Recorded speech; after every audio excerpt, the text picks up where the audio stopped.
Ward number 2 માં આવેલા મોતીપુરા મેઠીકુઈ વિસ્તારમાં પીવાના પાણીની પાઇપલાઇનમાં લીકેજથી હજારો લીટર પાણીનો વેડફાટ થયો.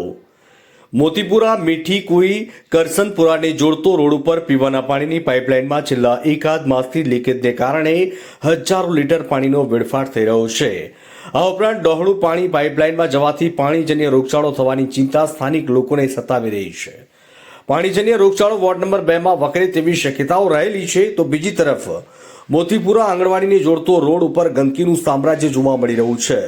આ ગંદકીનું દુર્ગંધ એટલી ફેલાય છે કે આજુબાજુના વિસ્તારના રહીશો તથા નાના બાળકો ગંદકીના કારણે મુશ્કેલીમાં મુકાયા છે અને રોડ તરફના માર્ગ ઉપર બાજુમાં પીવાના પાણીની પાઇપલાઇનમાં છેલ્લા એકાદ માસથી લીકેજ થવા પામ્યું છે, જેને પરિણામે હજારો લીટર પીવાના પાણીનો વેડફાટ થતો જોવા મળી રહ્યો છે.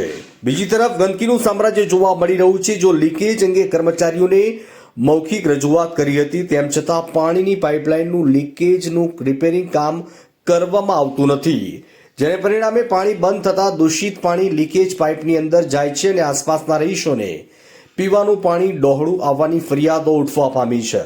અલ્તાફ શેખ, કપડવંજ.